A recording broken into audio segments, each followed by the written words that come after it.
সাধারণ গণিতের বাস্তব অধ্যায়ের মূলদ এবং অমূলদ সংখ্যা নিয়ে যে সমস্ত এমসিকিউ আসে, এই সমস্ত এমসিকিউ সমাধান করতে অনেক সময় হিমশিম খেতে হয়। তো এই মূলদ এবং অমূলদ সংখ্যার এমসিকিউ গুলা সহজ এবং শর্ট টেকনিকের মাধ্যমে সমাধান প্রসেস। মূলত আমরা জানি বাস্তব সংখ্যা দুই ধরনের, একটা হলো মূলদ সংখ্যা এবং অমূলদ সংখ্যা। মূলদ সংখ্যা হলো যে সংখ্যাকে পি বাই কিউ আকারে প্রকাশ করা যায়, সেটাই মূলত মূলদ সংখ্যা। এবং অমূলদ সংখ্যা হলো যেটাকে পি বাই কিউ আকারে প্রকাশ করা যায় না, সেটা হলো অমূলদ সংখ্যা।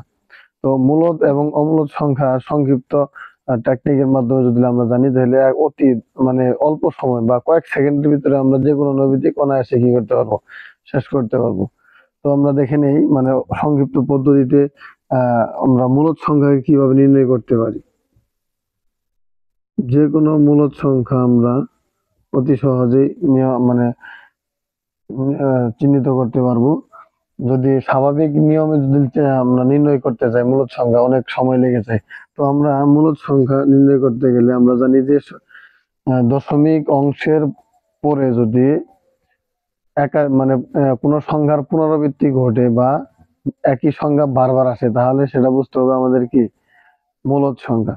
যেমন আমরা যদি 1/3 এটাকে বলি মূলদ না অমূলদ, তাহলে আমরা 1/3 এটাকে যদি আমরা ক্যালকুলেশন করি, যদি ক্যালকুলেশন করার পরে দশমিক অংশের পর যদি আমাদের পৌনঃপুনিক মান আসে, যেমন 1/3 এগুলো ভাগ দিই, তাহলে 0.333 অনেকগুলো মান আসে, তাহলে আমরা বলছিলাম মূলদ সংখ্যা হবে দশমিক অংশের পরে যদি একই সংখ্যা বারবার ঘটে অথবা পৌনঃপুনিক বা পুনরাবৃত্তি ঘটে, তাহলে সেই সংখ্যাকে মূলদ সংখ্যা হিসেবে ধরা যাবে।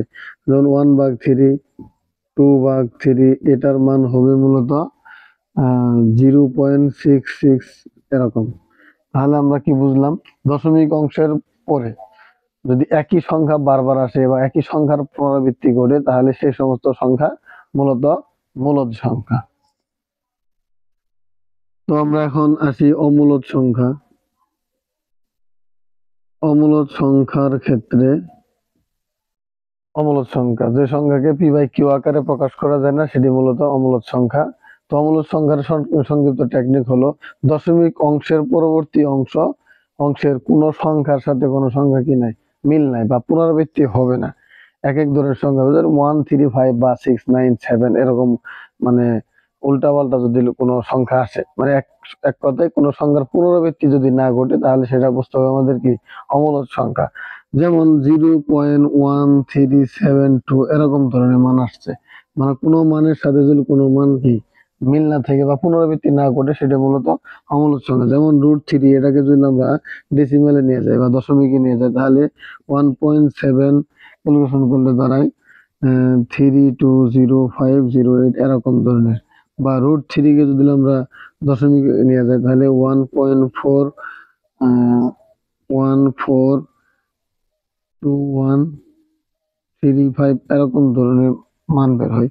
তার মানে বোঝা গেল দশমিক অংশের পরবর্তী মান যদি পুনরাবৃত্তি না ঘটে বা কোনোটার সাথে কোনোটা যদি একই সংখ্যা যদি একাধিকবার না আসে, তাহলে সেই সংখ্যাকে আমরা অমূলদ সংখ্যা হিসেবে চিহ্নিত করতে পারি। তাহলে এই দুইটি টেকনিক দ্বারা মূলদ এবং অমূলদ সংখ্যা সবগুলোই শেষ হয়ে যাবে। সর্বোপরি আমি আবারও বলছি, মূলদ সংখ্যার সংক্ষিপ্ত টেকনিক হলো দশমিক অংশের পরবর্তী সংখ্যাগুলো পুনরাবৃত্তি ঘটবে বা বারবার একই সংখ্যা বারবার আসবে, তাহলে বোঝা যাবে আমাদের সেই সংখ্যাটি মূলদ সংখ্যা। এবং অমূলদ সংখ্যা হলো দশমিকের পরবর্তী সংখ্যাগুলোর পুনরাবৃত্তি ঘটবে না বা একই সংখ্যা বারবার আসবে না, তাহলে বুঝতে হবে সেটা অমূলদ সংখ্যা।